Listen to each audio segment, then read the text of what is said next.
왜 어떤 사람은 친절하게 말할수록 무시할까요? 왜 어떤 사람은 배려해줄수록 공격적으로 나올까요? 그 이유는 간단합니다. 그 사람은 힘의 언어만 이해하기 때문입니다. 모든 사람에게 같은 깊이와 존중을 베풀 필요는 없습니다.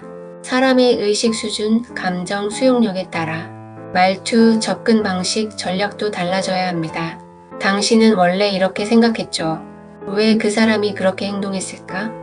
혹시 상처가 있어서 그런 건 아닐까? 이 말을 하면 상처받지 않을까?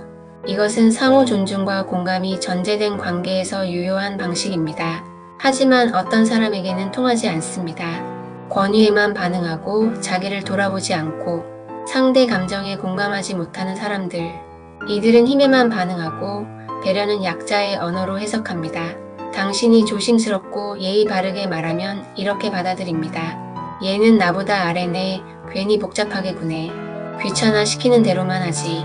그래서 힘의 언어로 말해야 합니다. 이건 이렇게 진행하겠습니다. 제가 판단해서 처리하겠습니다.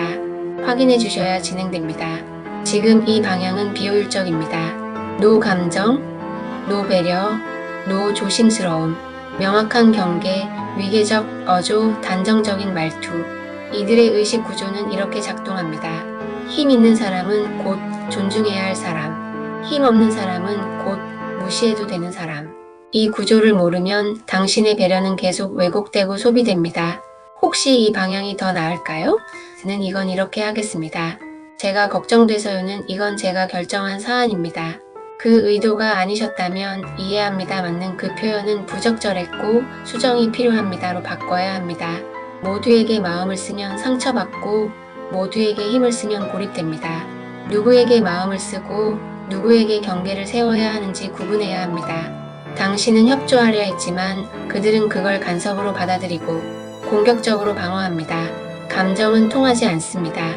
구조와 책임, 경계와 단호함으로만 작동합니다. 힘에만 반응하는 사람에겐 경계가 곧 언어입니다. 더 이상 그들이 감당 못할 배려로 당신을 소모하지 마세요.